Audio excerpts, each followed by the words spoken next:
So, Kaustubh, Ayushi, Arushi, and Suryansh, you have joined.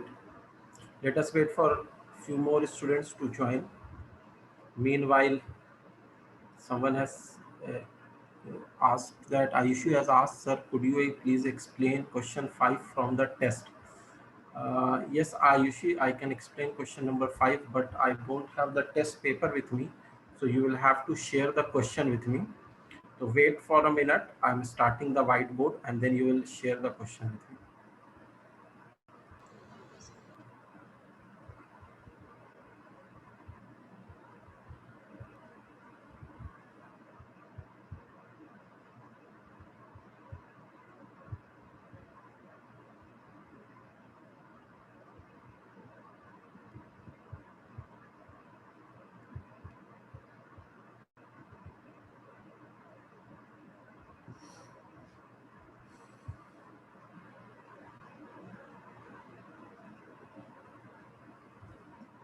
So Ayushi, what is the question, which is question number 5 of the test? Can you tell me?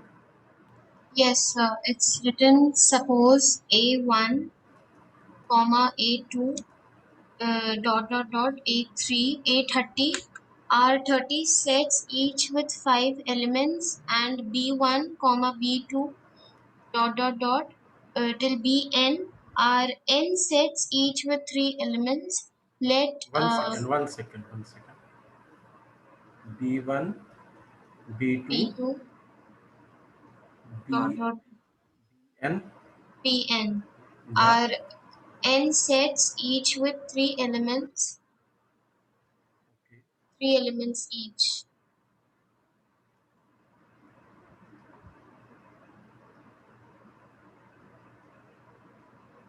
Okay. Then it's written let ui to the power 30 and it's ui, not U union of AI.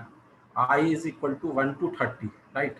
yeah, equals uj, j equals n, U of Bj. till yeah bj, till from 1 to n Okay. equals s. Okay. Assume that each element of S belongs to exactly 10 of the AIs and exactly 9 of BJ. Find N.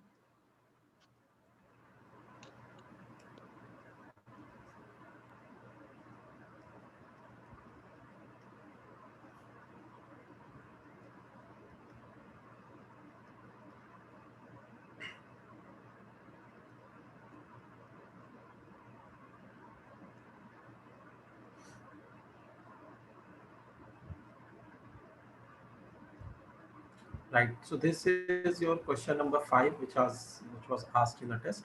So I will just explain it to you. Everyone has appeared in the test, as far as I understand, and many will have the problem in this question because this is a little difficult question. तो सबसे पहले इसमें ये समझना है हमें कि ये जो दिया हुआ है यूनियन ऑफ एआई, इसका क्या मतलब है.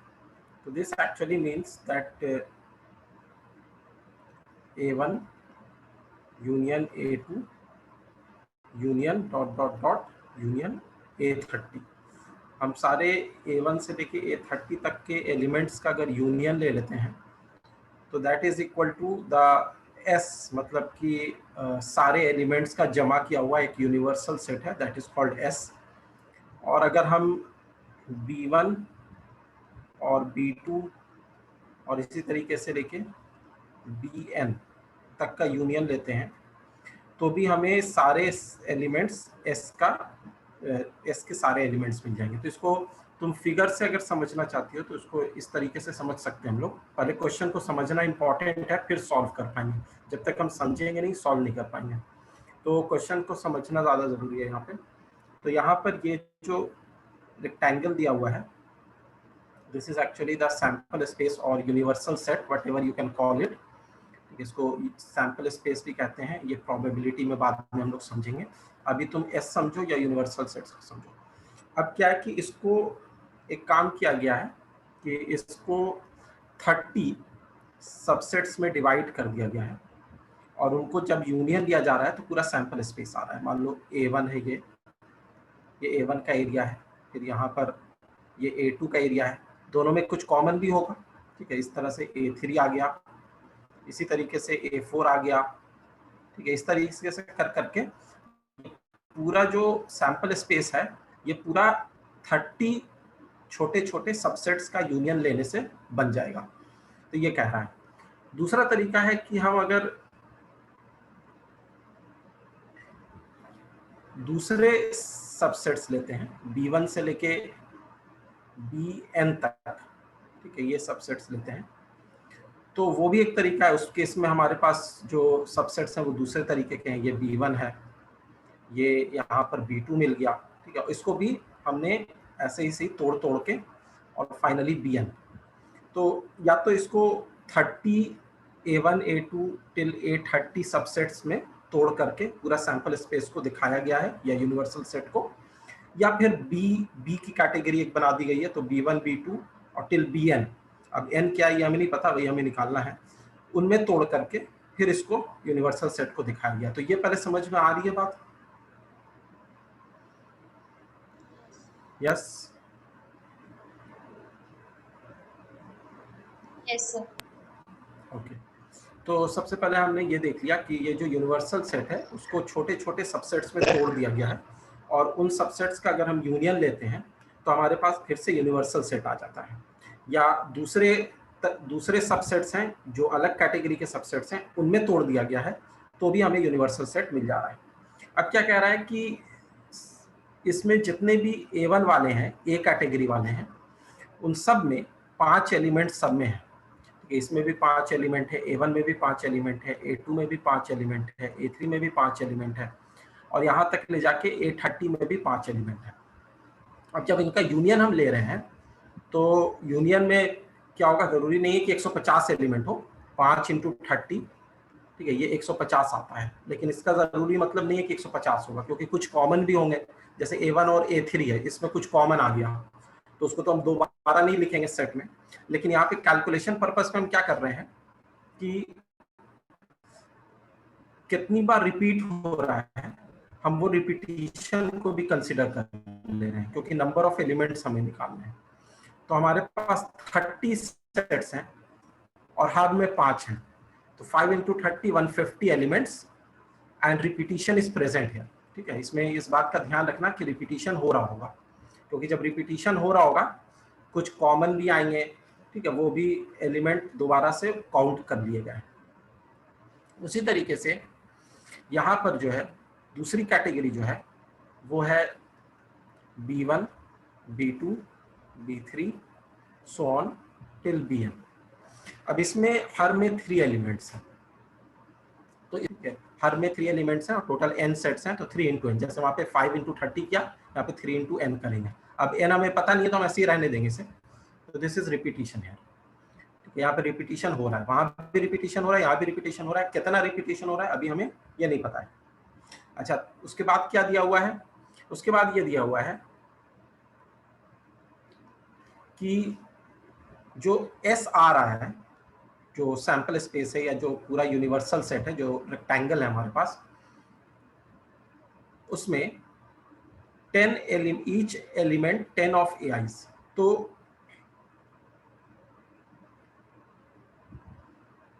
इसका स्टेटमेंट क्या था एक बार बताना तो Ayushi, each element 10 of AIs क्या था लास्ट में?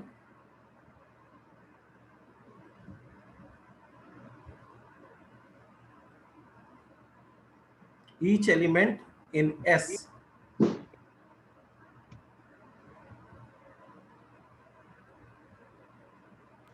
Yes sir, it क्या था? was given. each element Assume that each element of S belongs to exactly 10 of the AIs and okay exactly ठीक है 9 of BJs, and we have to find the value of n. ठीक है। हाँ, each element of S मतलब universal set का हर एक element जो है वो 10 ऑफ AIs को बिलोंग करता है।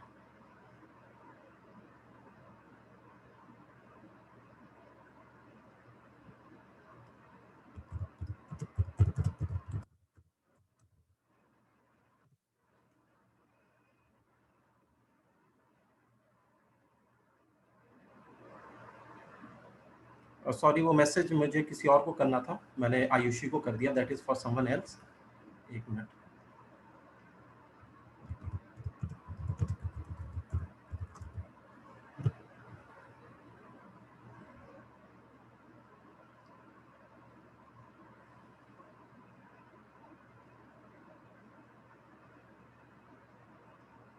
सो यहाँ पर जो है each element of S belongs to 10 of A i's दिया हुआ है। तो बेसिकली हमारे पास हर एक एलिमेंट, ये जो यूनिवर्सल सेट हमारे पास है उसका जो हर एक एलिमेंट है वो 10 एआई को बिलोंग करता है। तो रिपीटिशन कितनी बार हो रही है, दैट मीन्स कि हर एलिमेंट 10 बार रिपीट हो रहा है।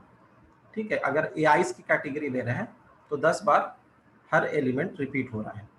तो नंबर ऑफ एलिमेंट्स अगर हम सैंपल स्पेस में दिया हुआ नहीं है, मानते हैं, लेट अस सपोज कि number of elements in the sample space या universal set is equal to m, ऐसा अगर मानते हैं तो 10 into m, when you will multiply 10m, तो ये जब हम एक कैटेगरी वाले को ले रहे हैं तो हमारे पास रिपीटिशन के बाद इतने एलिमेंट्स आ रहे हैं। तो व्हाट वी विल डू कि यहाँ पर जो हमारे पास, ठीक है, ये मान के चलना कि कॉम्पिटिटिव क्वेश्चन है, काफी डिफिकल्ट है, तभी इसको समझने की कोशिश करना। तो जब हमने ए को लिया था तो 150 आया था, 5 into 30 150 आफ्टर रिपीटिशन। और हमारे पास ये दिया हुआ है कि each element of S belongs to 10 of A i's, तो रिपीटिशन के साथ 10 into m हो रहा है। हमने क्या लिया कि number of elements in the sample space is m, तो 150 इज इक्वल टू 10m।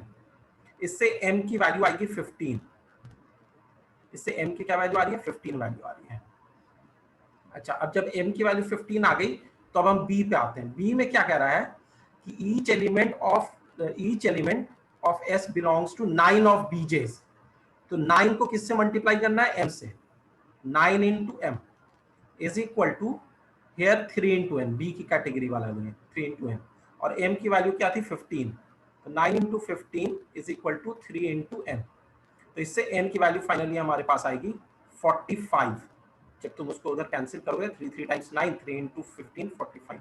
तो this will be your answer. एक बार आंसर, अगर तुम्हारे पास आंसर इसका दिया हुआ होगा या सॉल्यूशन दिया होगा तो उसमें आंसर चेक कर सकते हो। n is equal to 45।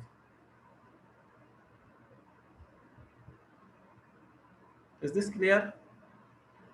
Yes, sir. Sir हाँ, एक मिनट, कुछ नए स्टूडेंट्स आए हैं, पहले मैं उनसे बात कर लेता हूँ। Who is new in this class is Prince is new. Okay Prince, so Prince, can you hear me? Yes sir.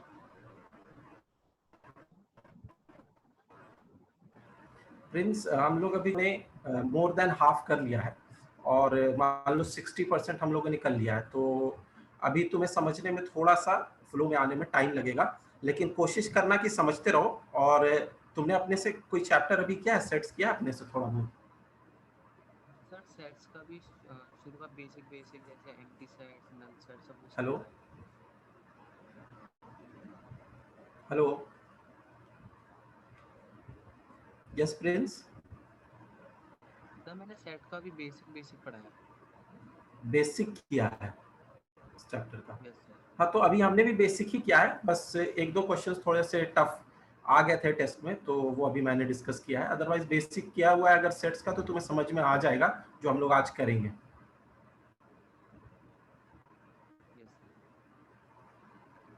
Yes Suryansh, तुम कुछ बोल रहे थे, मैं प्रिंस से बात। सर एक बार ये लास्ट वाला स्टेप सर फिर से समझा दीजिए। अच्छा, लास्ट वाला फिर से समझा दे रहा हूँ। तो पहले मैं क्या कर रहा हूँ कि ये जो फिगर है और ये जो नीचे में लिखा हुआ है ना, ये मैं इरेज कर रहा हूँ, तो मैं थोड़ा सा इसको फेयर तरीके से यहाँ पे लिख सकूँगा। तो ये चीज़ मैंने समझा दी है, तो समझने वाली चीज़ तो ये क्लियर हो गई है। अब जो है तुम्हें इसको सॉल्व करना है। इसको सॉल्व करने के लिए हम लोग कैसे अप्रोच कर रहे हैं, दैट यू हैव टू सी। तो हमने क्या किया है कि जो A1 से लेके A30 है, इसमें 30 सेट्स हैं। ठीक है, 30 सेट्स हैं जो कि सब के सब मिलके एक यूनिवर्सल सेट बना रहे हैं, और इसमें हर एक में 5 एलिमेंट आ रहा है। तो including repetition, if we count the number of elements including repetition. वैसे सेट में हम लोग रिपीट नहीं करते हैं एलिमेंट को, लेकिन यहाँ पर हम कैलकुलेशन पर्पस के लिए उसको रिपीट कर रहे हैं। तो 5 into 30 दैट इज 150। और अगर हम यहाँ पर देखें कि S जो यूनिवर्सल सेट है उसमें each element of S belongs to 10 of AIs, तो यहाँ पर भी रिपीटिशन कितनी बार हो रही है? 10 बार हो रही है। और यूनिवर्सल सेट में कितने एलिमेंट्स हैं हमें नहीं पता, तो हमने मान लिया कि वो M है, यहाँ पर हमने M मान लिया, तो that is equal to 10 into M। तो इससे हमें कैलकुलेट करके क्या मिलता है कि M की वैल्यू जो है वो 15 आ रही है। ठीक है, ये पहला स्टेप मिल गया। अब B के लिए भी वही कर रहे हैं कि B के n सेट्स हैं और 3 एलिमेंट्स सब में आ रहे हैं, तो इंक्लूडिंग रिपीटिशन कितने एलिमेंट्स हुए? तो 3 into n एलिमेंट्स हुए। और अगर हम यूनिवर्सल सेट की बात करें तो इसमें कह रहा है कि each element of S belongs to 9 of बीजेस, तो इंक्लूडिंग रिपीटिशन 9 टाइम्स रिपीट हो रहे हैं हर एलिमेंट। तो 9 into बीजे के जो एलिमेंट्स हैं वो n है, सॉरी S के जो एलिमेंट्स हैं वो m है, तो 9m हो गया। तो 3n is equal to 9 into m is 15, तो यहाँ से n की वैल्यू आ जाएगी 45, right.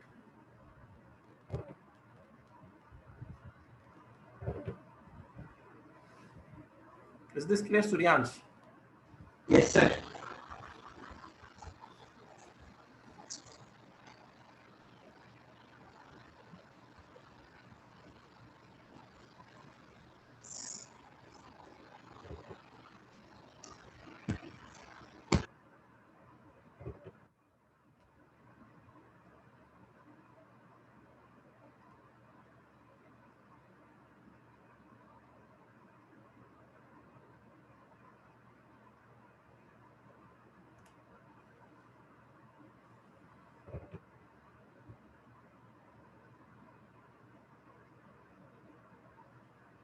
Any other doubts anyone having? 1.4 exercise तक मैंने बोला था कि कर लेना है, और उसके अलावा तुम्हें होमवर्क भी मिला होगा, टेस्ट भी Sir. हुआ है तुम्हारा। Sir, question 6. Yes, The 1.4 question 6 of the question. Test. Yes, sir. 1.4 का question number 6, right. Yes, sir. और सर एक असाइनमेंट से भी था। अच्छा, अभी देख लेते हैं 1.4 का क्वेश्चन नंबर 6। ओके, इसमें कौन से पार्ट की बात कर रहे हो? सारा करना है या कोई स्पेसिफिक पार्ट? क्योंकि ये तो इसके सर 10 पार्ट्स हैं। सर 9th और 10th लास्ट वाले। 9th और 10th, okay. I am erasing this.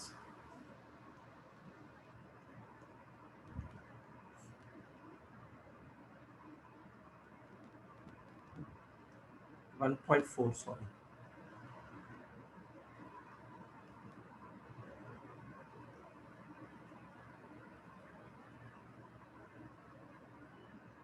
A is given 3, 5, 7, 9, 11.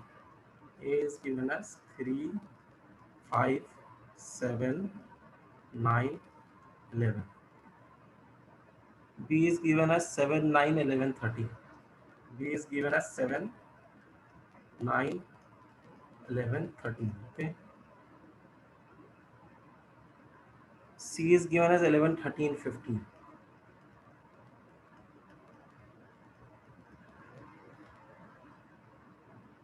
And D is given as 15, 17.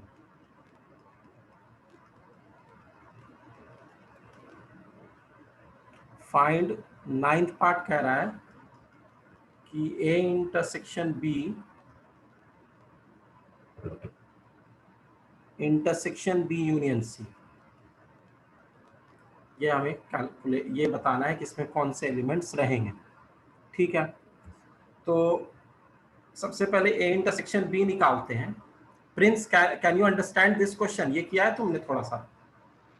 Sir separately करेंगे? मैं भी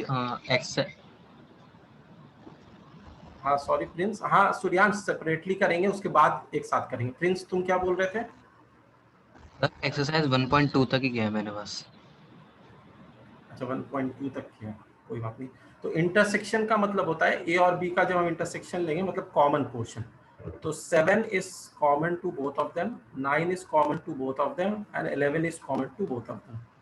तो ए इंटरसेक्शन बी जो होगा वो 7, 9 और 11 होगा। और बी यूनियन सी जब लेंगे, इसका और इसका यूनियन, तो यूनियन में सारे आते हैं, चाहे इसमें हो या उसमें हो, किसी में भी हो सारे में आएंगे। तो कौन कौन से होंगे? 7, 9, 11, 13, ये तो बी में है। सी में 11, 13 तो आ चुका है, 15 एक्स्ट्रा है तो वो ले लेंगे। अब इन दोनों का इंटरसेक्शन लेंगे, तो फाइनली जो आएगा इन दोनों में कॉमन क्या आ रहा है? 7, 9 और 11। This will be your answer, right? ठीक है। Yes, sir. Then we have 10th part. 10th part क्या कह रहा है कि A union D intersection B union C, A union D intersection B union C, ये कह रहा है। तो इसको भी हम वैसे ही करते हैं, दोनों को पहले अलग अलग करते हैं, उसके बाद दोनों को एक साथ कर, दोनों का फाइनल मिला देंगे। तो A यूनियन D जब करोगे तो A के सारे एलिमेंट्स, और अगर A में कोई छूट गया हो तो D के भी एलिमेंट्स। तो यूनियन में क्या क्या आएगा? 3, 5, 7, 11, 7, 9, 11। अब इसके अलावा D में 15 और 17 है, तो वो भी ले लेते हैं। Intersection B union C, 7, 9, 11, 13, 15, 7, 9, 11, 13, 15। अब दोनों का इंटरसेक्शन जब लेंगे तो कॉमन क्या क्या आ रहा है? कॉमन में तो बता दो अब फटाक से। Sir, 7, 9, 11, 15. 7, 9, 11, 15, this is your answer. Yes, sir.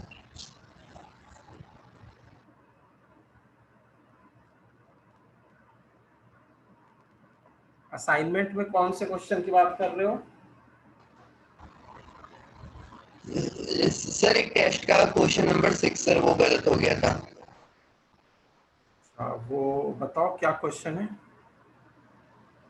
Sir उसमें लिखा है let a is equals to 1,2। एक मिनट रुक जाओ, मैं ऊपर लिख लेता हूँ। Let a is equal to 1,2। Sir bracket 3,4 bracket close 5 whole bracket.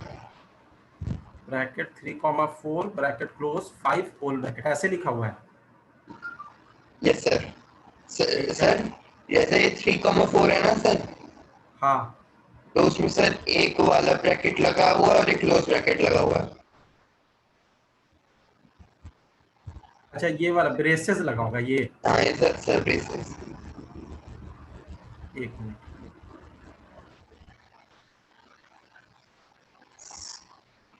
Yes sir. अच्छा ऐसे, हाँ ठीक है। और सर इसमें लिखा है which of the following statements are incorrect and why। Okay, sir एक है इसमें कितने पार्ट? 3,4। रुको, ये वाला क्वेश्चन शायद मेरे पास होगा, मैंने भेजा था, तो मैं 1 मिनट देख के तुमको बता ही देता हूँ। क्वेश्चन मैं देख लूँगा, 1 मिनट रुक जाओ।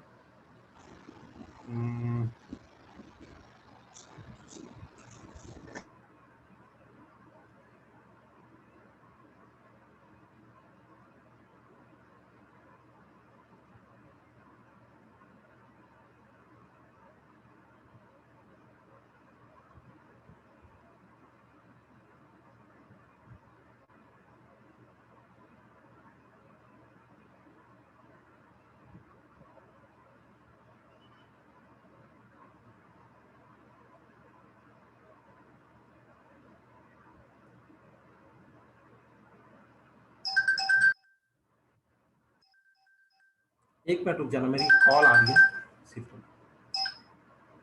हेलो, हाँ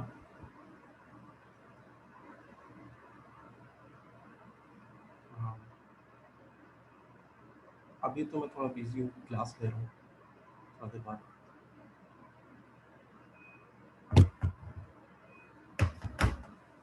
हाँ 1 मिनट, मैं क्वेश्चन ढूंढ ही रहा हूँ वो वाला। ये चलो तुम बता दो, मुझे ढूंढने में टाइम लगेगा, टेस्ट पेपर है नहीं मेरे पास। 1 मिनट। सर फर्स्ट वाला 3,4 is subset of A। तुम्हारी आवाज बहुत अजीब तरीके से आ रही है, खैर कोई नहीं। 3,4 Yes sir, subset of A. Subset of A ऐसे लिखा हुआ है। Yes sir. 3 तो ये तो 4 गलत हो belongs जाएगा। to A. हाँ 3,4 बिलोंग्स टू ए सही है, क्योंकि ये जो 3,4 है वो इस सेट के अंदर, सेट तो हो गया ये bracket, this bracket is the brace is the set, इसके अंदर जितने भी सारे एलिमेंट्स हैं, तो 3,4 with the braces is an element actually because it lies inside the set. तो 3,4 belongs to A is correct, लेकिन 3,4 with the brace is a subset of A is wrong. अगर तुम्हें इसको सबसेट दिखाना है तो फिर ऐसे दिखाना पड़ेगा कि 3,4 with the brace and another brace makes it the set, then it belongs, then it is the subset of A. Yes sir.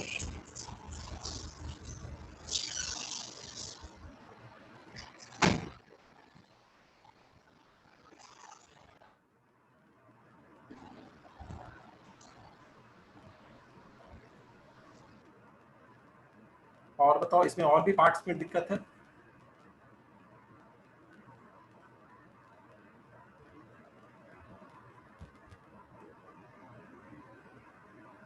अगर ऐसे दिया हुआ हो ना तो हम सबसेट कह सकते हैं, लेकिन अभी जो है वो 3,4 with the brace is belongs to है।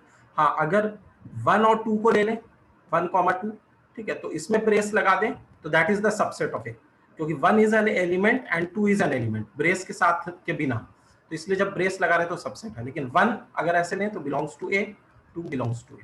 ये समझ में आ रहा है? Yes इस तरह sir. के क्वेश्चंस हमने पिछले क्लास में भी किए थे ना, काफी सारे किए थे।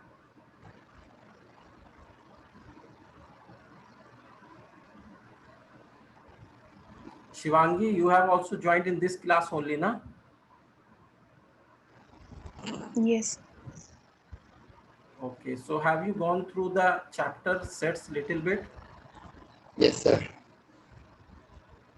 No, I'm asking from Sir, Shivangi. not much. Shivangi, not much. No, Okay. sir, I'm so we not have very done, familiar.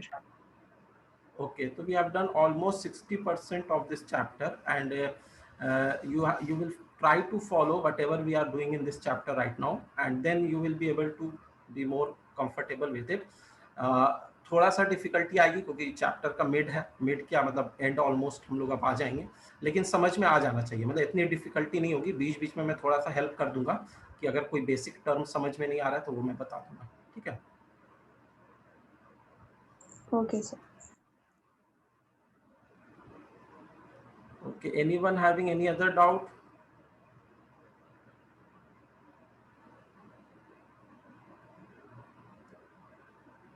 Yes? No. So can we start with the next topic, today's topic? Okay. So what we have here is right now complement of a set. ठीक है, एक set का जो complement होता है वो क्या होता है, इसको हम समझने की कोशिश कर रहे हैं। तो अगर हमारे पास एक यूनिवर्सल सेट है, यूनिवर्सल सेट जो है वो सारे एलिमेंट्स को इंक्लूड करता है अंडर अ गिवन सर्कमस्टांसेस या अंडर अ गिवन कॉन्टेक्स्ट, और उसमें सेट ए है, उसका एक सबसेट है, वो ए है जो उसका एक पार्ट है। तो कॉम्प्लीमेंट ऑफ ए अगर हम कहना चाहें, which portion of this universal set is called complement of A, जिसको हम कई बार ऐसे भी दिखाते हैं या ऐसे भी दिखाते हैं या ऐसे भी दिखाते हैं। All this means complement of set A. तो इसका मतलब होता है कि x is an element such that x does not belong to A. x जो है वो एलिमेंट है जो a को बिलोंग नहीं करता है, तो दैट इज कॉल्ड कॉम्प्लीमेंट। ठीक है, कॉम्प्लीमेंट का क्या मतलब होता है, जैसे जो उसको पूरा करे, पूरक, जैसे वर्ड होता है ना पूरक, हिंदी में एक वर्ड होता है पूरक, तो पूरक जो उसको पूरा करे, जो उसको कंप्लीट करे, विच कॉम्प्लीमेंट मतलब कंप्लीट करता हो उसको। तो अगर हम सेट ए की बात करें तो सेट ए में जो एलिमेंट्स हैं वो इसके अंदर यहाँ पर लाई कर रहे हैं। तो कॉम्प्लीमेंट ऑफ ए की बात अगर की जाएगी तो कॉम्प्लीमेंट ऑफ ए में जो एलिमेंट्स होंगे वो एलिमेंट्स होंगे जो ए के अलावा है, ठीक है, जो उसको पूरा कर रहे हैं ए के अलावा, मतलब यूनिवर्सल सेट में वो सारा एरिया जो ए के बाहर है, that is called complement of A. तो ये जो ब्लू से हम देख रहे हैं, ये complement of the set A होगा, पूरा कंप्लीट जो कर रहा हूँ। इसलिए यहाँ पे कह रहे हैं x such that x does not belong to A but it will belong to the universal set. तो ये समझ में आ रहा है कि कॉम्प्लीमेंट ऑफ अ सेट का क्या मतलब होता है।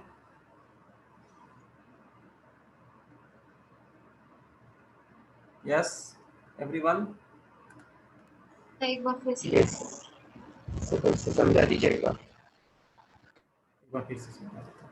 तो बेसिकली हमारे पास, मान लो यूनिवर्सल सेट में मैं एग्जांपल देता हूँ। यूनिवर्सल सेट में कुछ एलिमेंट्स हैं 1 3 5 6 8 9 11।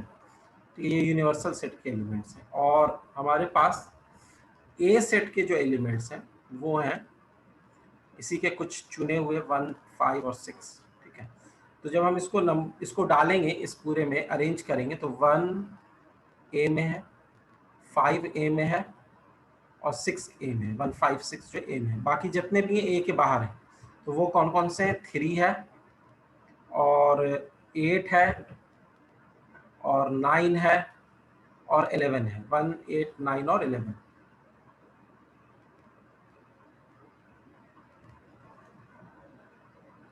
तो बेसिकली अगर हम कॉम्प्लीमेंट ऑफ ए की बात करें तो ए कॉम्प्लीमेंट में कौन कौन से एलिमेंट होंगे? ए कॉम्प्लीमेंट में वो एलिमेंट होंगे जो ए में नहीं है, which does not belong to A. इसका साइन का मतलब क्या होता है? Belongs to. ये वाला जो साइन होता है ना, इसका मतलब होता है बिलोंग्स टू। और अगर इसके आगे कट लगा दिया गया तो डज नॉट बिलोंग। तो जो ए को बिलोंग नहीं कर रहे हैं, तो what are the elements which does not belong to A? Those elements are 3 8 9 11। 11। तो ये हो गया complement of a set.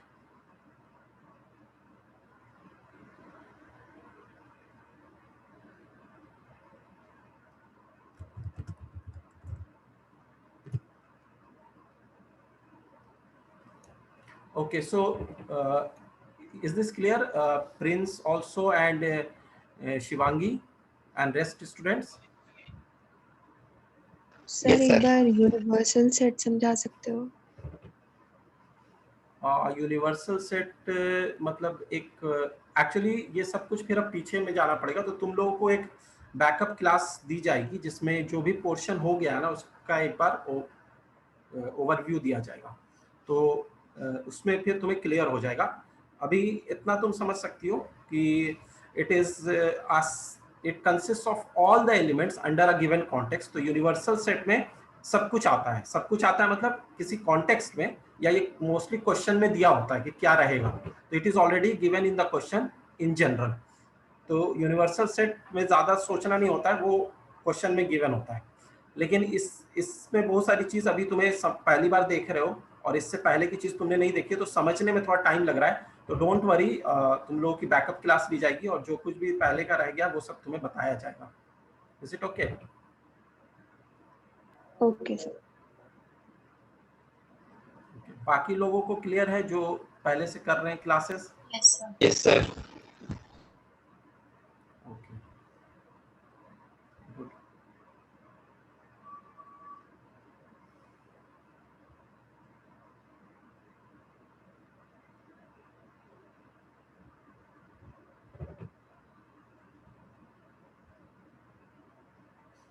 Fine. तो ये होता है कॉम्प्लीमेंट ऑफ अ सेट। तो अब हम कॉम्प्लीमेंट ऑफ अ सेट, इसको पहले सेव कर लो। Any you are writing it और you are noting it down or you are taking the screenshot and later on you will make it fair।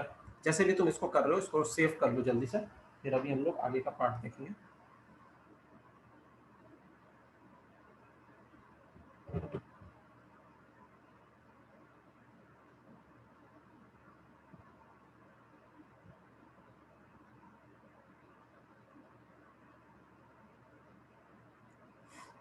So properties of complement अभी हम लोग देख लेंगे।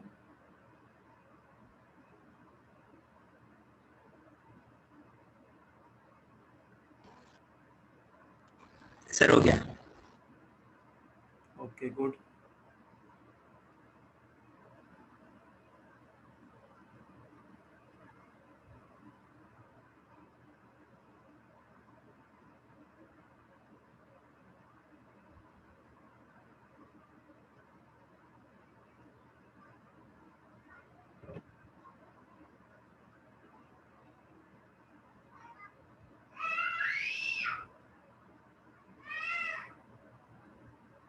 सो some properties of complement of a set, let us see.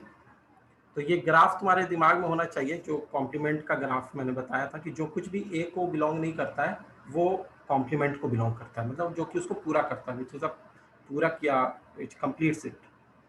तो basically properties of complement of asset,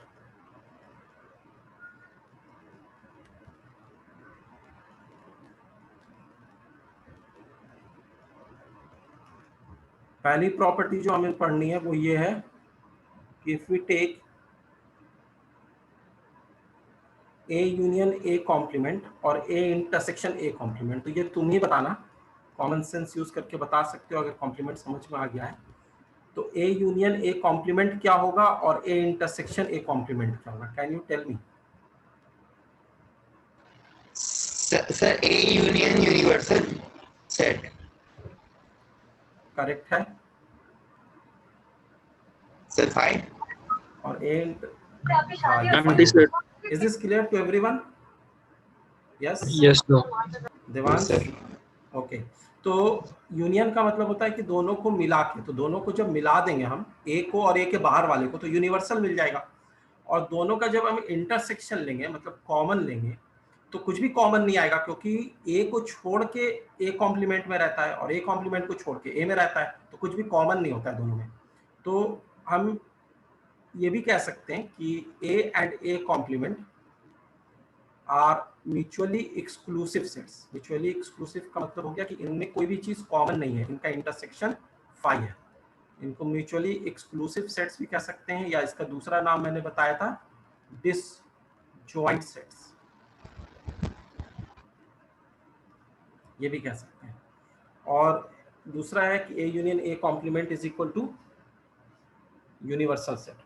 तो basically इसको कहते हैं complement law. This first law is called complement law. ठीक है, नाम याद रखना जरूरी नहीं है, लेकिन इसको समझना जरूरी है। ठीक है, बहुत बेसिक सी चीज है, तो इसको समझ लोगे तो याद अपने आप हो जाएगी। Second property is D Morgan's law. So what is D Morgan's law? It is a very very important law, और इसको मैं अभी तुम्हें प्रूफ करके दिखाऊंगा by the Venn diagram. D Morgan's law, this says that if you have A union B and you are taking the complement of this, this is same as A complement intersection B complement. तो क्या हुआ कि अगर हमने दोनों पे complement अलग अलग ले लिया तो union will change into intersection. Now you can see this from this Venn diagram.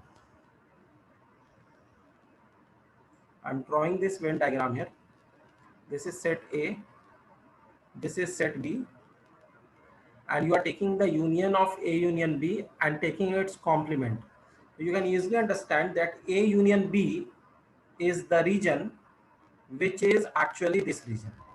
ये जो region है, जो A और B का union है, इसके अंदर वाला region, ये है A union B. This whole region is A union B. तो A union B का जो complement होगा वो इसको छोड़ के होगा। तो इसको छोड़ के क्या क्या region आ रहा है? This region is actually not comprising of A or B any of them. A और B को छोड़ के जो कुछ भी बच रहा है वो हो गया A यूनियन B का कॉम्प्लीमेंट, राइट? तो this is A union B का कॉम्प्लीमेंट। अच्छा, A complement intersection B complement क्या होता है?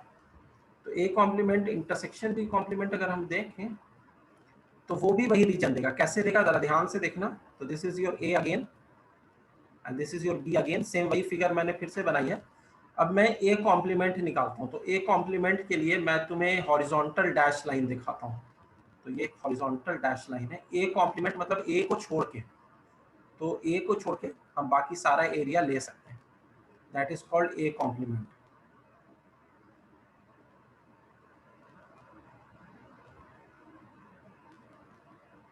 This is A complement. ठीक है, A जो रीजन था ये A, इसको छोड़ के हम सब कुछ A कॉम्प्लीमेंट में ले सकते हैं। तो this is actually A complement हमने लिया।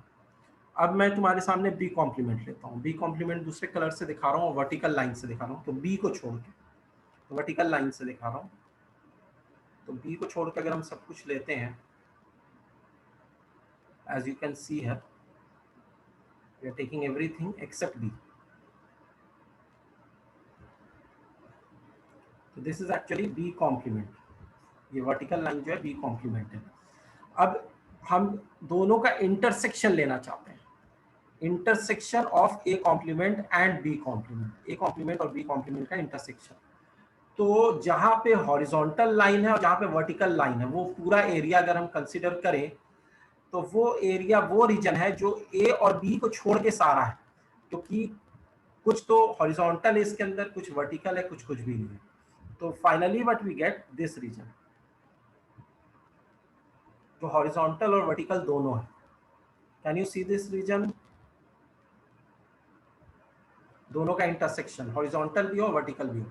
तो फाइनली यहां पर भी हमें वही रीजन मिल रहा है, A complement intersection B complement, जो ए यूनियन बी का कॉम्प्लीमेंट था. तो इससे हम क्या समझ में आ रहा है कि अगर हम कॉम्प्लीमेंट को ब्रैकेट के अंदर ले जाते हैं और इंडिविजुअल सेट्स पे लगाते हैं, कि ए पे अलग से लगा दिया, बी पे अलग से लगा दिया, तो union will change into intersection. Similarly एक दूसरा लॉ होता है, वो भी हम प्रूव कर सकते हैं, लेकिन वो मैं तुम्हारे ऊपर छोड़ दे रहा हूँ, चाहो तो तुम प्रूव कर देना. ए इंटरसेक्शन बी का अगर कॉम्प्लीमेंट है, मतलब पहले इंटरसेक्शन ले रहे हैं फिर कॉम्प्लीमेंट निकाल रहे हैं, या फिर पहले कॉम्प्लीमेंट निकाल रहे हैं तो उसके बाद उनका intersection will change into union, उल्टा हो जाएगा. तो this is actually De Morgan's law.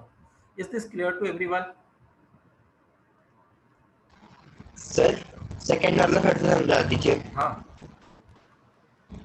क्या बोल रहे हो? Sir A complement intersection B complement. हाँ, ये दूसरा वाला समझा दो. ये वाला जो राइट हैंड साइड है, right hand side. Yes sir. हाँ, तो इसमें ये हुआ ना हमने कि ए कॉम्प्लीमेंट को हॉरिजॉन्टल लाइन से दिखाया. ठीक है, A complement is actually horizontal lines, जो कि ब्राउन लाइन है, हॉरिजॉन्टल लाइंस. तुम ये चाहो तो साथ साथ में अपनी कॉपी में भी ड्रॉ कर सकते हो, तो इससे तुम्हें भी क्लियर हो जाएगा, देखने से ज्यादा अपनी कॉपी में ड्रॉ कर सकते हो. And B complement are vertical lines. और फिर हमने क्या किया कि दोनों का इंटरसेक्शन लेना है. तो इंटरसेक्शन मतलब कॉमन, तो वो रीजन लिया जो कि हॉरिजॉन्टल लाइन भी जहाँ पे हो और वर्टिकल लाइन भी जहाँ पे हो, मतलब स्क्वायर जैसा बन रहा हो, चेक जैसा बन रहा हो. तो वो रीजन आ रहा है हमारे पास, यही वाला रीजन जो लेफ्ट हैंड साइड से आ रहा था. देख सकते हो, और साथ साथ में कॉपी में ड्रॉ करके भी समझ सकते हो. यस सर, आगे. एवरीवन क्लियर है? Yes, sir. ओके.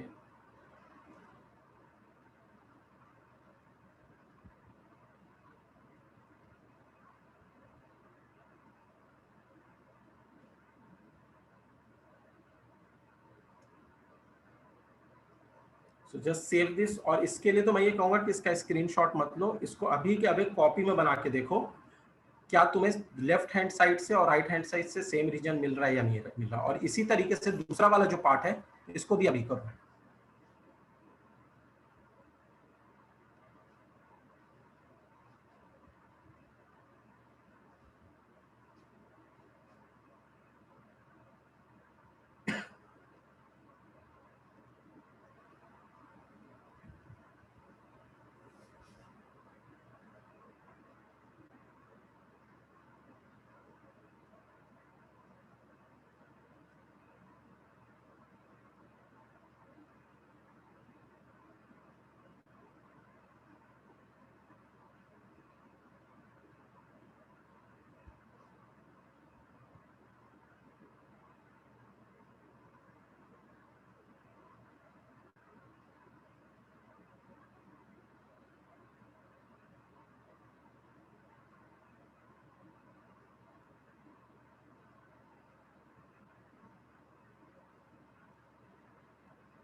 हो जाएगा तो बता देना.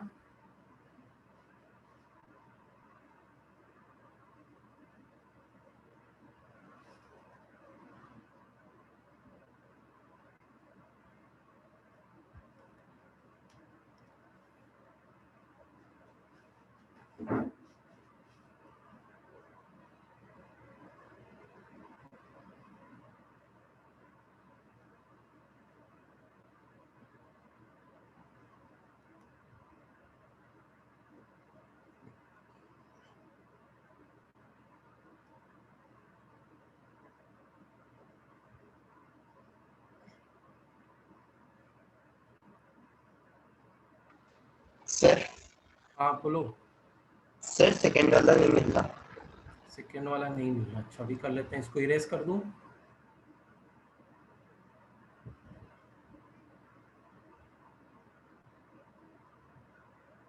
सेकेंड वाला क्या था? सेकेंड वाला है ए इंटरसेक्शन बी का कॉम्प्लीमेंट इज इक्वल टू ए का कॉम्प्लीमेंट यूनियन बी का कॉम्प्लीमेंट।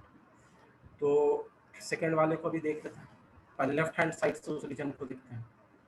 तो this is your A, this is your B, और ए इंटरसेक्शन बी जो होगा वो कौन सा रीजन है? वो ये वाला रीजन है, दोनों का कॉमन ए इंटरसेक्शन बी। और जब हम उसका कॉम्प्लीमेंट लेंगे, ए इंटरसेक्शन बी का कॉम्प्लीमेंट जब लेंगे तो क्या मिलेगा? तो इसको छोड़ के जो भी है, you can take this dotted as well as outside. Universal set में जितना भी है सब कुछ एक्सेप्ट इंटरसेक्शन वाला पार्ट।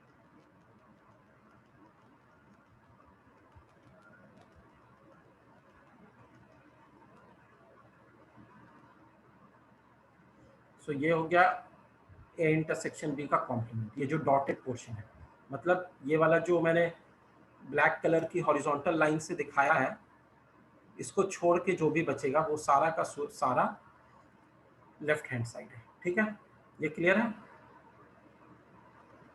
Yes sir. अब हम राइट हैंड साइड देखते हैं। तो राइट हैंड साइड में फिर से हमारे पास ए है और बी है, और ए का कॉम्प्लीमेंट यूनियन बी का कॉम्प्लीमेंट लेना है। तो पहले ए का कॉम्प्लीमेंट हम दिखाते हैं हॉरिजॉन्टल लाइन से। ठीक है, ए का कॉम्प्लीमेंट, तो हॉरिजॉन्टल लाइन से ए को छोड़ के जो कुछ भी है, तो बी आ जाएगा उसमें, बस ए का पोर्शन नहीं लेना है, जहां पर भी ए है उसको छोड़ के। तो दिस हॉरिजॉन्टल लाइंस जो है, हॉरिजॉन्टल लाइंस वो हो गई ए का कॉम्प्लीमेंट। और बी का कॉम्प्लीमेंट अगर हम लेते हैं तो बी का कॉम्प्लीमेंट बी को छोड़ के, उसको वर्टिकल लाइन से दिखा दे रहा हूँ।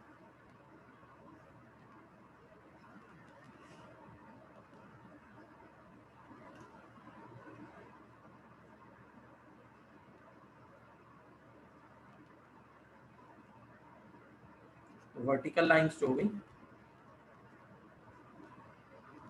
वो बी का कॉम्प्लीमेंट हो गई। अब A complement union B complement अगर हम लेते हैं, A complement union B complement, तो यूनियन में क्या मतलब होता था? यूनियन का मतलब होता था कि ईदर और, मतलब ये या ये, दोनों में से कोई भी। तो दोनों में से कोई भी, या तो हॉरिजॉन्टल लाइन मिल जाए या फिर वर्टिकल लाइन मिल जाए, या दोनों मिल जाए, इधर हॉरिजॉन्टल और वर्टिकल दोनों। यूनियन का मतलब तो यही होता है। तो वी कैन सी कि ये वाला पोर्शन छोड़ के, जिसको फिर से मैं ब्लैक हॉरिजॉन्टल लाइन से अगर दिखा दूं, जैसे वहां पे दिखाया था, हर जगह या तो वर्टिकल है या तो हॉरिजॉन्टल है। तो तुम्हें दोनों सेम चीज मिल रही है, लेफ्ट हैंड साइड और राइट हैंड साइड दोनों सेम चीज मिल रही है। Is this clear? Yes sir.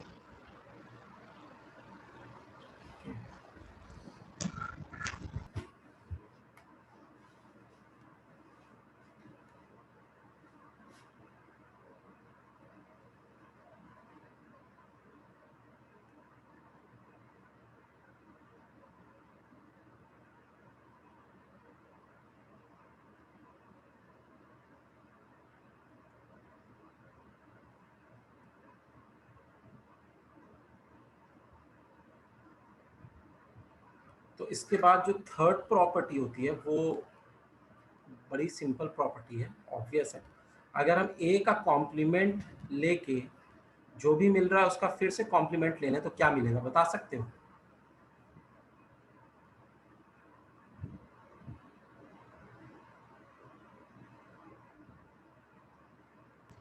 Sir ए मिलेगा। हाँ ए मिलेगा, करेक्ट, क्योंकि ए को छोड़ के ए कॉम्प्लीमेंट हो गया, ए को छोड़ के ए कॉम्प्लीमेंट हो गया, और ए कॉम्प्लीमेंट को छोड़ोगे तो फिर से वापस ए में पहुंच जाओगे। Yes sir. फोर्थ इज अगर हम 5 मतलब एम्प्टी सेट का कॉम्प्लीमेंट लें तो क्या मिलेगा, और यूनिवर्सल सेट का कॉम्प्लीमेंट लें तो क्या मिलेगा? Sir you. तो एम्प्टी सेट के अलावा सब कुछ ही है, पूरा है, और यूनिवर्सल सेट के अलावा कुछ भी नहीं है। Sir 5। Correct.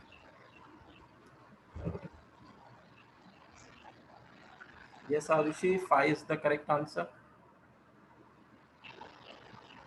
And Suryansh also.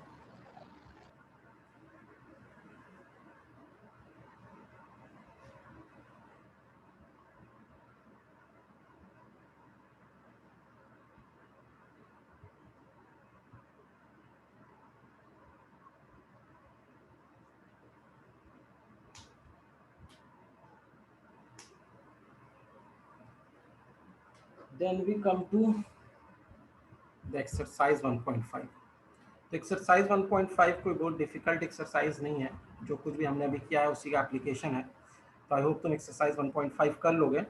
अब हम लोग एक्सरसाइज 1.6 की थ्योरी पे आते हैं। तो होमवर्क में तो एक तो तुम्हारा काम ये हो गया कि एक्सरसाइज 1.5 करना है। अभी तक क्लास ओवर होते होते तक हो सकता है कि एक्सरसाइज 1.6 भी तुम्हें होमवर्क में मिल जाए। एंड इफ आई से exercise, that means after doing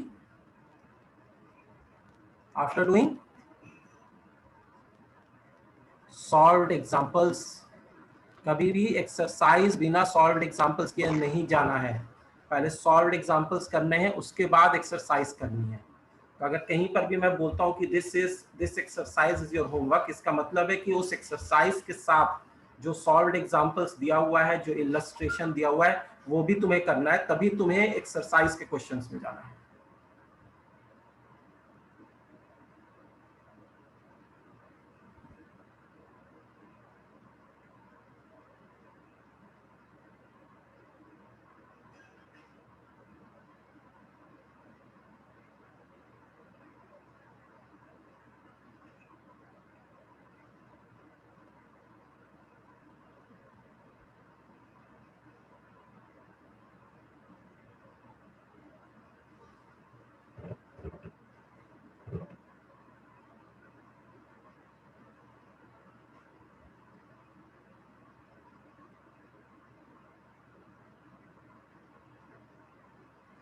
So now we come to practical problems on union and intersection of sets.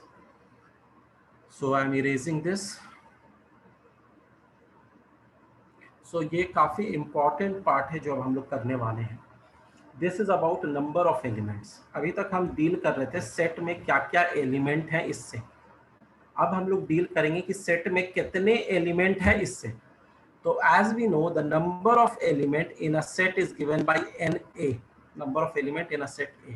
Similarly, we say that number of element in the set B is given by NB. Generally हम इस तरह से use करते हैं। किसी book में order भी use किया जाता है, order of A, order of B, लेकिन मोस्टली NA और NB से ही हम डिनोट करते हैं number of elements in a set.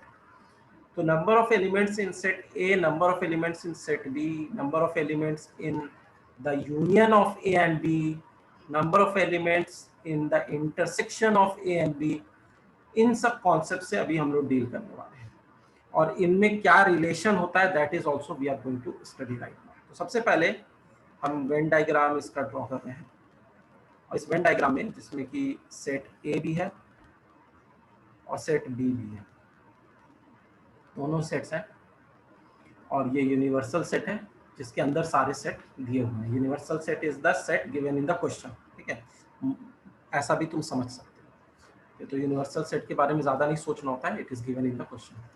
तो यूनिवर्सल सेट में ए सेट है और बी सेट है।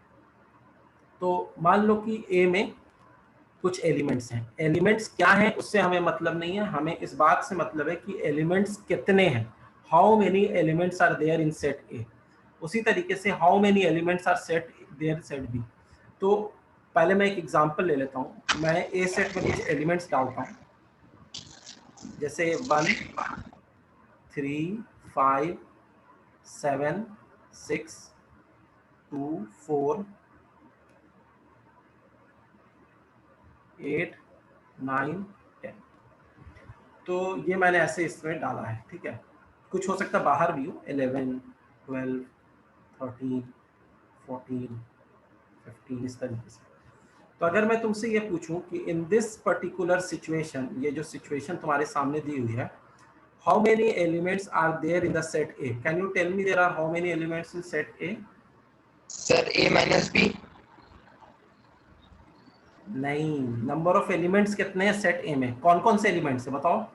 सर 3 1 5 और 7 6 6 7 भी होगा। हाँ शिवांगी बोलो। Arushi Singh 5, Shivangi is also Singh 5, correct है। तो ए सेट में अगर हम ए सेट की बात करें, this is the set A, set ए में सारा पोर्शन आएगा जो बी के साथ ओवरलैप कर रहा है अभी आएगा। तो इसमें टोटल कितने एलिमेंट्स हैं? सर 5 एलिमेंट्स हैं, ठीक है। अब मैं number of elements in set B की बात करूं तो कोई बता सकता है सेट बी में कितने एलिमेंट्स हैं? 7 6 सॉरी 6 है या 7 है? 7 है, करेक्ट। तो बी जो सेट है वो ये है।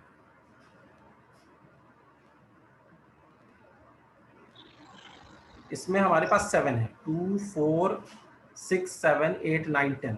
6 7 दोनों में लाई कर रहा है, ए में भी लाई कर रहा है, बी में भी लाई कर रहा है। तो जब हम बी की बात करेंगे तब भी उसको काउंट करेंगे, जब ए की बात करेंगे तब भी उसको काउंट करेंगे। तो ये दोनों क्लियर है सबको? Yes Yes, sir. sir. Okay, I am not getting response from Devansh, Kaustubh, Prince.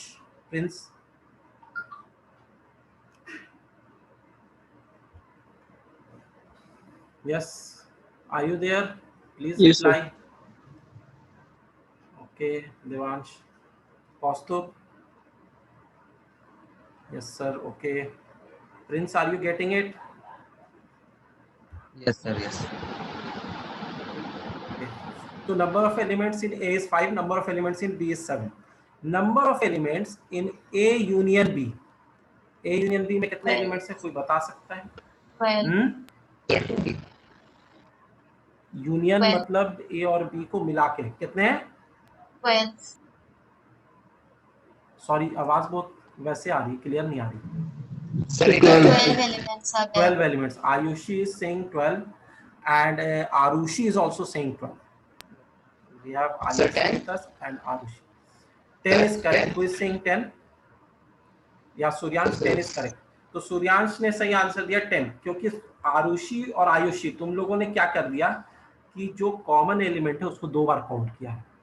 तो जब हम ए यूनियन बी लिखते हैं तो उसमें कौन कौन से एलिमेंट लिखेंगे? कोई एलिमेंट रिपीट नहीं करेंगे। 1 3 5 6 7 2 4 8 9 10। ऐसा नहीं है कि 6 7 को 2 बार लिखेंगे, क्योंकि ए में भी आ रहा है बी में भी आ रहा है। ए यूनियन बी मतलब जो भी एलिमेंट है वो सारा ए या बी में हो तो उसको एक एक बार लिखना है। तो total number of elements are 10 actually, not 12। Is this clear? Yes, sir. Yes sir. Now if I ask number of elements in A intersection B, 2. Sir 2। that is fine. A और B में जो common element है वो 6 और 7 only है, तो there are only 2 elements which are common. अच्छा, अब मैं एक फॉर्मूला यहाँ पे लिख रहा हूँ जो हमेशा ट्रू होगा इन केस ऑफ सेट्स, और जब हम लोग प्रोबेबिलिटी चैप्टर पढ़ेंगे तो वहाँ पर भी इसका काफ़ी यूज़ होगा। तो ये बहुत ही इंपॉर्टेंट फॉर्मूला हम पढ़ने वाले हैं, इसको परम्यूटेशन कॉम्बिनेशन में भी यूज़ किया जाता है। That formula said that number of elements in A union B is equal to number of elements in A plus number of elements in B minus number of elements in A intersection B. Now can you verify this for the above example? Right hand side जो है yes वो sir. क्या है? n of A 5, n of B 7 minus n of A intersection B 2. क्या आएगा? 2 2. Sir 10। 10, which is actually the left hand side A union B, number of elements in A union B. तो ये formula यहाँ पर तो सही हो रहा है। क्या ये हर जगह सही होगा और क्यों सही होगा?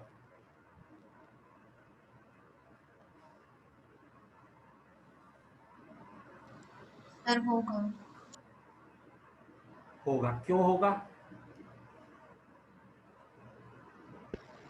सर क्योंकि सर जो रिपीटेशन वाले एलिमेंट है, नंबर ऑफ एलिमेंट ए और हाँ। Number of element B, sir intersection से वो माइनस हो जा रहे हैं ना, तो सर जो रिपीटेशन वाले सर वो माइनस हो जाएंगे। करेक्ट है, क्योंकि नंबर ऑफ एलिमेंट्स इन ए जब हम काउंट कर रहे हैं तो 6 और 7 को तो काउंट कर ही रहे हैं, और number of elements in B को काउंट कर रहे हैं तब भी 6 और 7 को काउंट कर रहे हैं। तो ये जो एलिमेंट्स हैं 6 और 7 ये एक्चुअली 2 बार काउंट हो जा रहे हैं, एक बार ए को की काउंटिंग में भी और एक बार बी की भी काउंटिंग में। लेकिन यूनियन के केस में हम 2 बार तो लिखते नहीं है, एलिमेंट को रिपीट तो करते नहीं है, तो इसीलिए एक बार उसको सब्ट्रैक्ट करना जरूरी है। तो इसलिए ए इंटरसेक्शन बी को सब्ट्रैक्ट करेंगे, जिससे कि जो कॉमन एलिमेंट है वो 2 बार ना आके एक बार सब्ट्रैक्ट होने के बाद एक ही बार आएगा। Is this clear? Yes sir. Yes.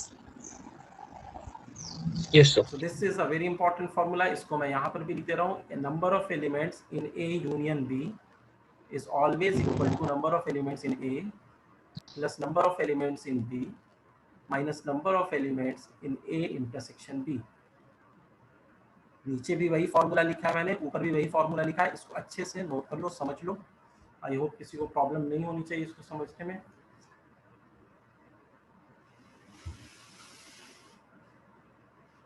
अब इसका मैं एक लेवल और ऊपर जाऊंगा, इसी फॉर्मूले का एक लेवल और ऊपर जाऊंगा।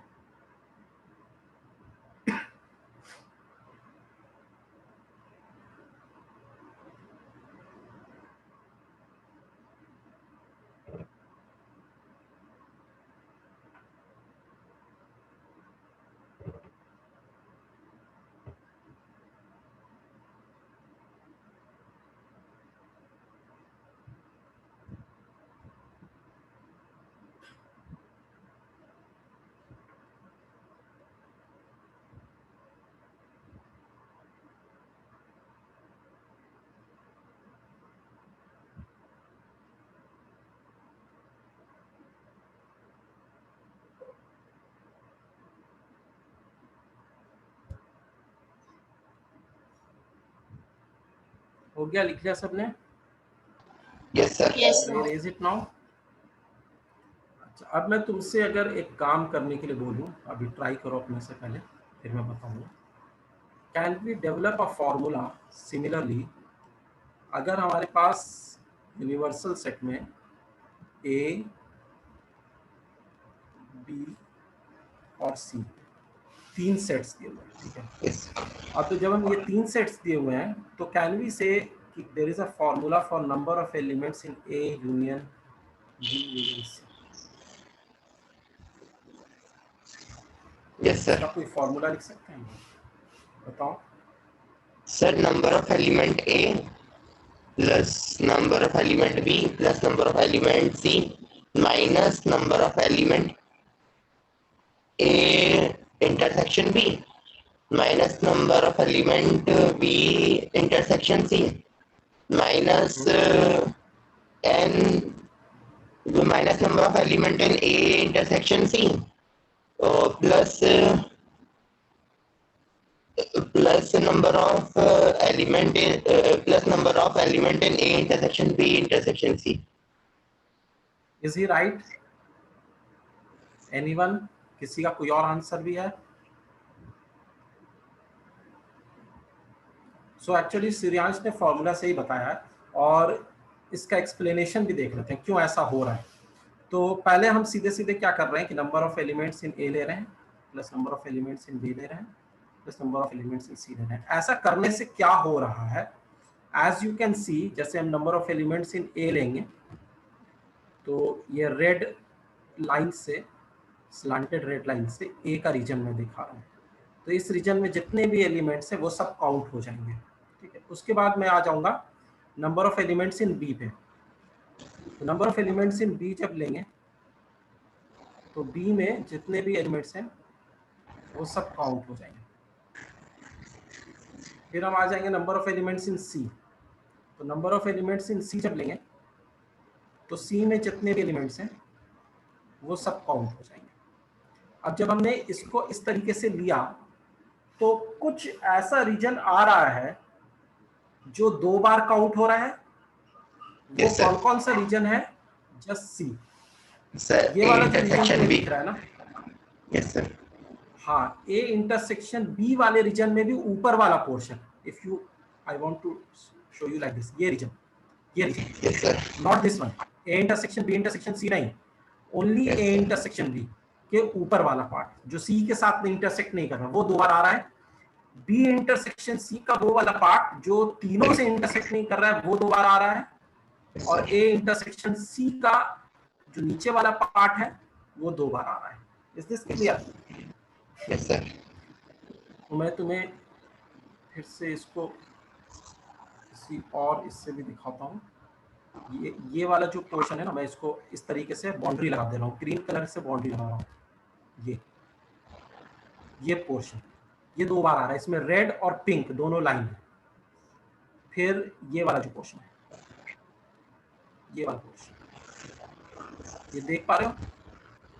और फिर ये वाला पोर्शन, ठीक है। तो ये तीनों पोर्शन जो है, ये वाला और ये वाला, ये तीनों पोर्शन 2-2 बार काउंट हो रहा है। This is 2 times getting counted, this is 2 Yes, sir. times getting counted, and this is also 2 times getting counted. And if you see which is the intersection of all the 3, उसको मैं इस तरह से भर दे रहा हूँ, जो A intersection B intersection C तीनों है, this is actually counted 3 times. जब हम NA plus NB plus NC कर रहे हैं तो इस तरीके का कुछ सिचुएशन आ रहा है। बाकी इधर वाले तो एक एक बार आ रहे हैं, वो तो क्लियरली दिख रहा है, लेकिन जो इंटरसेक्शन वाला पोर्शन है वो 2 बार आ रहा है, ये तीनों पोर्शन, और जो तीनों का कॉम्बिनेशन है वो 3 बार आ रहा है। तो अब हमने क्या किया कि माइनस कर दिया number of elements in A intersection B. तो ए इंटरसेक्शन बी में जो एलिमेंट है वो एक बार माइनस हो गया, तो 2 टाइम्स में से 1 टाइम्स तुमने माइनस कर दिया, तो 1 टाइम बच गया। ठीक है, अच्छा, तो यहां पर से भी 1 टाइम घट गया, क्योंकि इसमें भी जो ए इंटरसेक्शन बी वाला है वो हट गया। अब तुमने बी इंटरसेक्शन सी वाला हटाया, तो बी इंटरसेक्शन सी में से 1 टाइम ये भी हट गया, तो 1 टाइम बच गया जो हमें चाहिए, और 1 टाइम इधर से भी हट गया। Minus number of elements in C intersection A, तो यहां से भी माइनस हो गया 1 टाइम, और अब बच गया 1 टाइम। तो ये हो गया हमारे पास। और अगर हम इसमें से भी 1 हट गया, तो ये 3 माइनस 3 इज इक्वल टू 0 हो गया। मतलब जितनी बार इसको हमने काउंट किया था उतनी बार हटा भी दिया, तो फाइनली एक बार तो हमें चाहिए ही, तो प्लस 1 टाइम्स हम A intersection B intersection C को अलग से लिखेंगे जो तीनों का कॉमन है। Is this clear to everyone? Yes, sir. Yes, sir. Okay,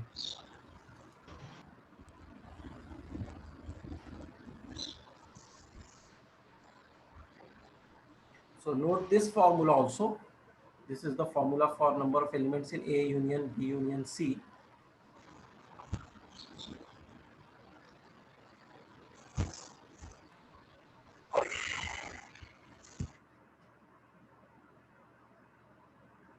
तो पहले हमने एक एक सेट का नंबर ऑफ एलिमेंट्स ऐड किया, फिर 2-2 के इंटरसेक्शन का सब्ट्रैक्ट किया, फिर 3 के इंटरसेक्शन का वापस से ऐड कर दिया।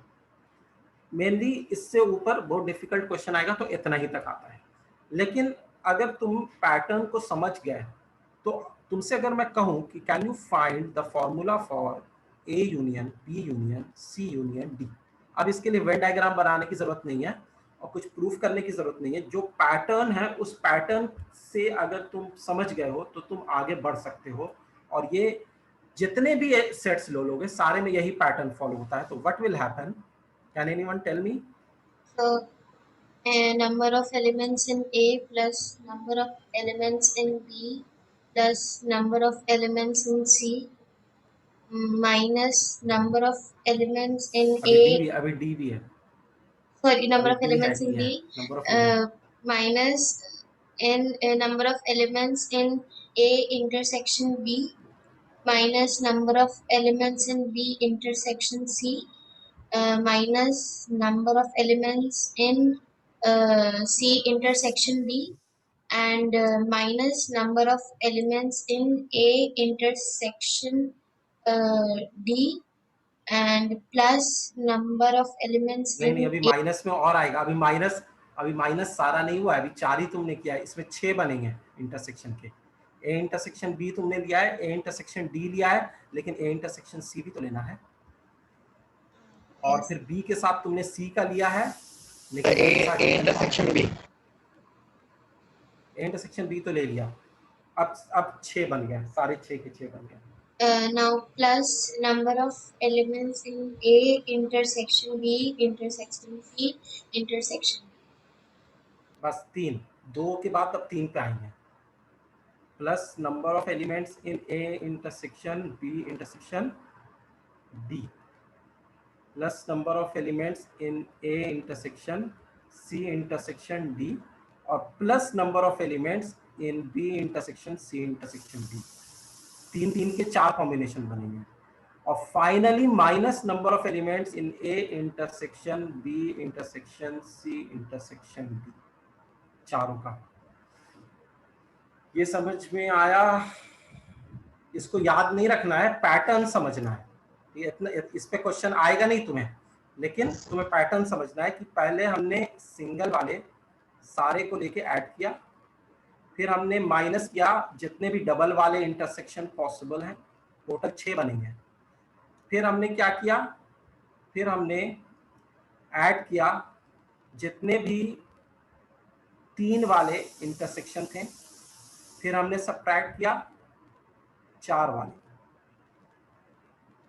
तो addition subtraction addition then subtraction, पहले 1 2 3 4 तक है।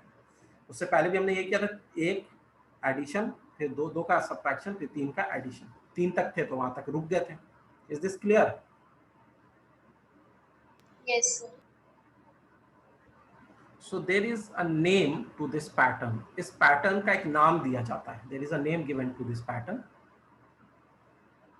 That name is very important name, और वो कई जगह काम आएगा आगे में, बहुत कॉम्प्लेक्स फॉर्मूले को भी प्रूफ करने में काम आता है। That is called mutually inclusive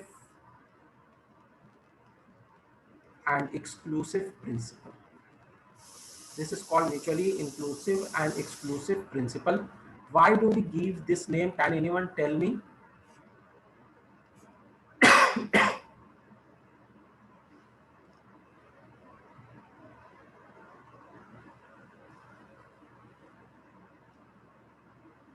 क्योंकि यहाँ पे तुम देख सकते हो कि पहले एडिशन किया जाता है, फिर सब्ट्रैक्शन किया जाता है, फिर एडिशन, फिर सब्ट्रैक्शन, और इस तरीके से चलता रहेगा जब तक कि हम जितने भी सेट्स दिए हुए हैं उतने सेट्स को यूज ना कर लें। तो दैट मीन्स कि there is an inclusion. Addition मतलब we include, then there is an exclusion. Subtraction mean we exclude, then again addition, then again subtraction, then again inclusion, then again exclusion. So this pattern of inclusion and exclusion keeps on going जब तक हम सारे sets को exhaust ना कर लें। Is this clear? Why this name is given to it? Yes, sir.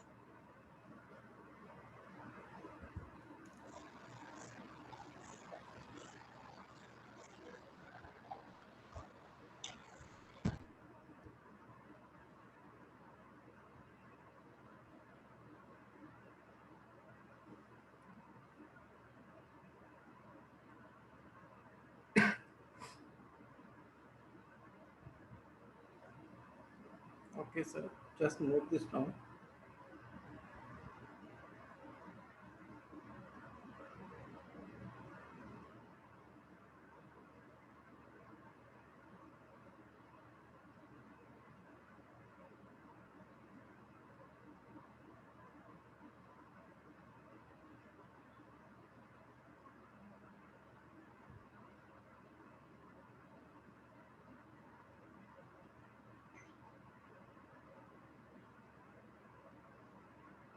So let us take a question, not a too difficult question. First, we are starting from simple question.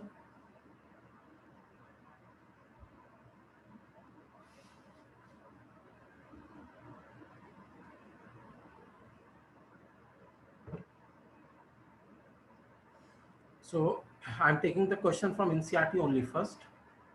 पहले इसको note कर लो।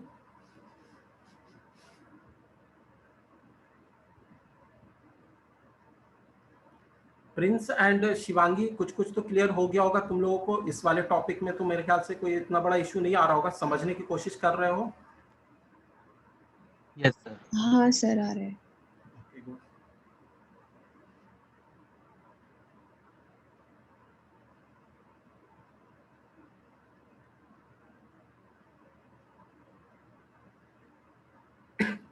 So NCERT की exercise 1.6 का question number 3 पहले मैं ले रहा हूँ. So I am erasing this.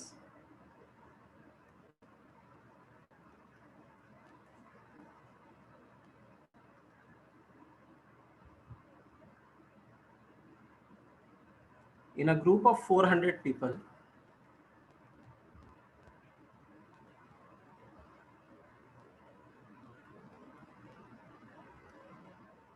let me write it by text. इसमें टेक्स्ट का भी ऑप्शन है, तो मैं टेक्स्ट से लिख देता हूँ. In a group of 400 people,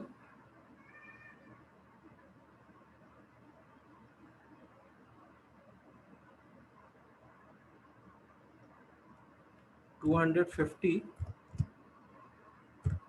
can speak Hindi and 200 can speak English.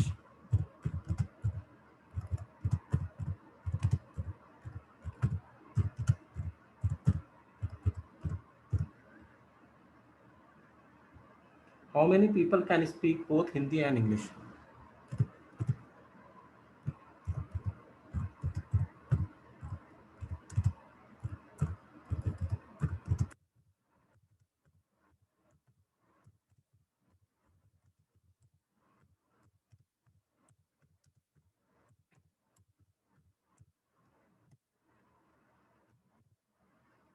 The question is not so difficult at all. In a group of 400 people, 250 can speak Hindi and 200 can speak English. How many people can speak both Hindi and English?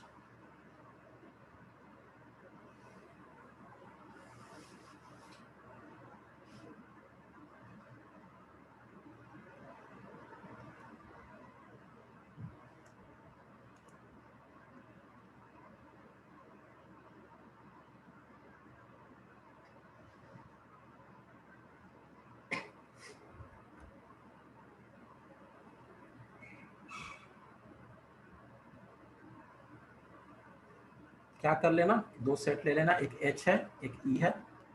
H में Hindi speaking people हैं, ई में English speaking people हैं. ए और B लेने की जगह मैं H और ई ले रहा हूँ, तो समझ में आएगा एच का क्या मतलब है और ई का क्या मतलब है. Hindi speaking people and English speaking.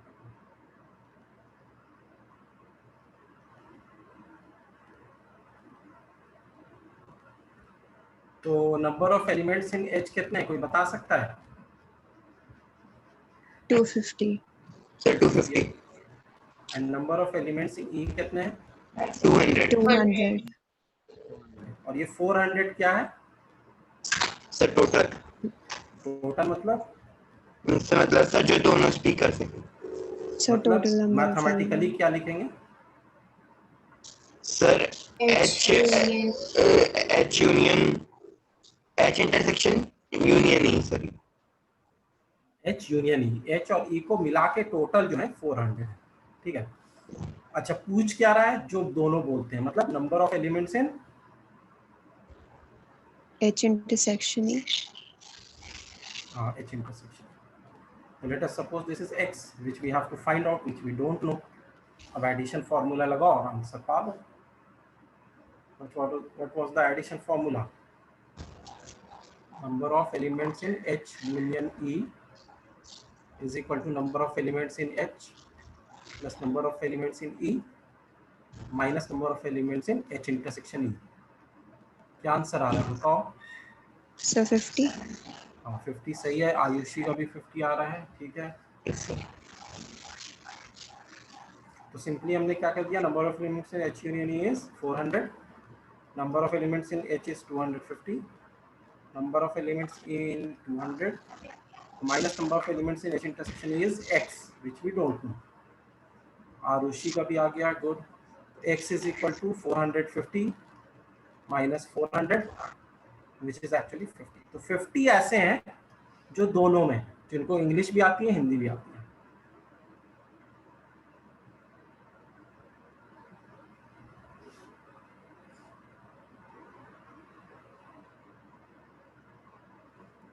Similarly, we can have another question here.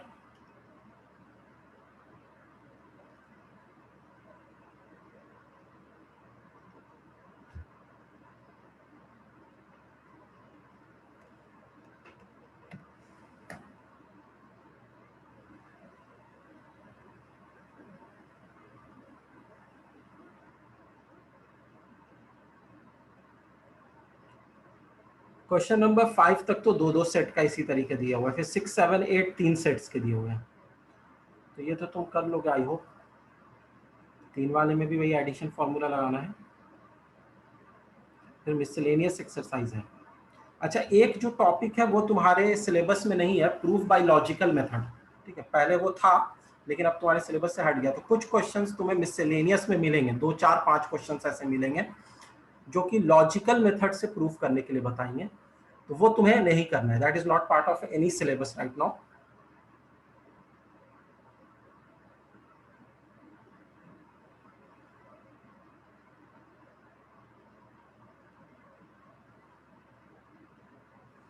तो आई होप तुम ये क्वेश्चंस कर पाओगे. तो इज एनीवन फीलिंग डिफिकल्टी, क्योंकि हम लोग ऑलमोस्ट चैप्टर के एंड पे आ गए हैं. ऑलमोस्ट क्या, चैप्टर का एंड हो गया. अब तुम्हारे तरफ से क्वेश्चन करना है. तो you have now with you as a homework exercises 1.5, 1.6 and miscellaneous from NCERT. Those who are doing it from R.D. Sharma or Exemplar, they have to also complete the chapter. NCERT के साथ R.D. Sharma या Exemplar कुछ एक साथ में करना है, plus assignment जो दिए जाएंगे उसको भी करना है. तो these 3 exercises you have to do.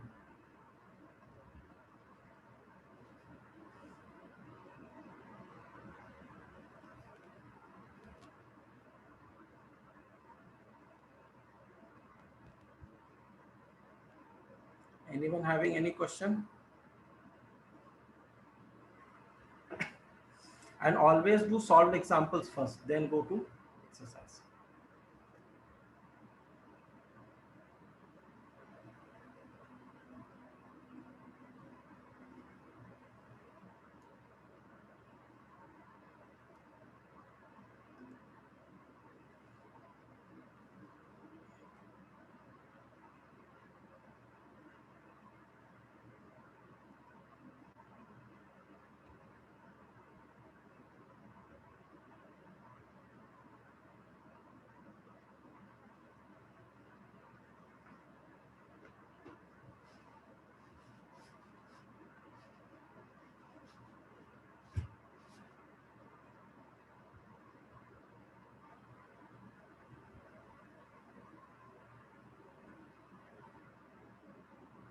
Okay, so we conclude today's class now. We will see doubts, assignments in the next class. Thank you, everyone.